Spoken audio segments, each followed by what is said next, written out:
अभी मैं आपको बताता हूँ कि आज हम ये कैंपर देखने आए हैं और कैंपर काफ़ी अच्छी एक फैसिलिटी है अगर आप ट्रैवल कर रहे हैं। तो लेट्स सी कि इसके अंदर क्या है। Okay, it's a good camper. So हमारे पास kitchen with fridge, oven, everything. हमारे पास टीवी, फायरप्लेस और सोफाज हैं। आप एक कंफर्टेबल ट्रैवल कर सकते हैं अगर आपने लॉन्ग ट्रैवल के लिए जाना है।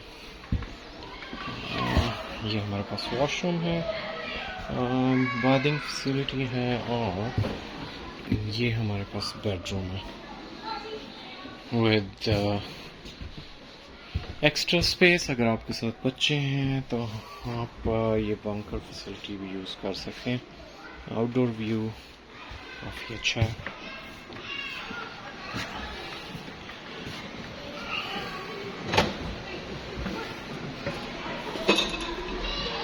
ये एक्सटेंडेबल है, आप इसको एक्सटेंड कर सकते हैं।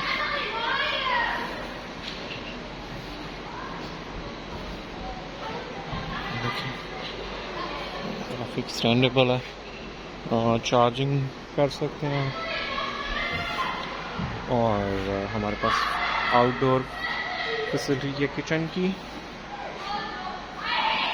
और फिर सिटिंग के लिए भी हमारे पास आउटडोर में आप अगर सिटिंग करना चाहते हैं तो सिटिंग फैसिलिटी है। तो काफ़ी अच्छा एक ट्रैवल कंपेनियन हो सकता है आप अगर इसको बाय करें तो।